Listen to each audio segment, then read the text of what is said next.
नीचे दिए गए आलेख में एक त्रिभुज ABC और बिंदु P दिया गया है। हमें यहां त्रिभुज ABC की छाया यानी इमेज बनानी है, जिसके लिए हमें केंद्र P लेते हुए और स्केल गुणक 2 लेते हुए इस त्रिभुज को बड़ा करना है। इसका मतलब हमें इसे बड़ा करना है, जिससे प्रत्येक बिंदु P के सापेक्ष दुगनी दूरी पर हो जाए। उदाहरण के लिए यहां बिंदु B का y निर्देशांक बिंदु P के y निर्देशांक के ही समान है, मगर उसका x निर्देशांक 3 से ज्यादा है। तो क्योंकि हम दुगनी दूरी पर जाना चाहते हैं, हम इस बिंदु को ले जाते हैं, इस वाले बिंदु को 3 स्थान दूर ले आते हैं और फिर और 3 स्थान दूर ले आते हैं। बिंदु P का निर्देशांक 3 है और अब हम 9 पर हैं।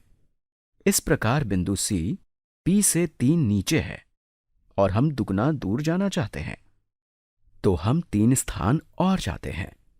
फिर हम आते हैं बिंदु A पर। यह P से 4 स्थान दूर है, तो दुगनी दूरी के लिए हम जाते हैं 1, 2, 3 और 4 स्थान दूर। अब हमसे पूछा गया है कि भुजा AB और उसकी छाया की लंबाई क्या है। AB यानी कि इस भुजा की बात हो रही है।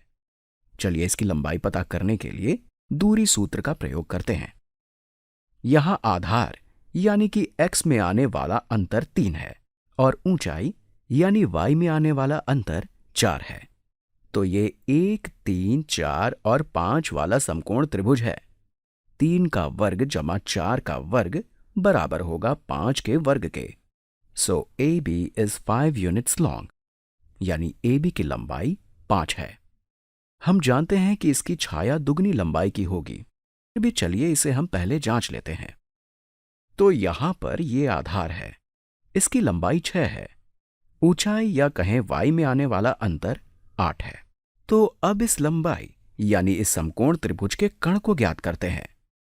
माफ कीजिएगा, मेरे पास अपने ड्राइंग टूल नहीं है। तो ये 8 है, इसका वर्ग होगा 64 जमा 6 का वर्ग यानी जमा 36 होगा बराबर 100 के, जो 10 का वर्ग होता है। तो जैसा हम चाहते थे, स्केल गुणक 2 के अनुसार छाया की प्रत्येक संगत भुजा अपनी मूल भुजा से लंबाई में दुगनी है और उसके शीर्ष बड़ा करने के हमारे केंद्र P से दुगनी दूरी पर है।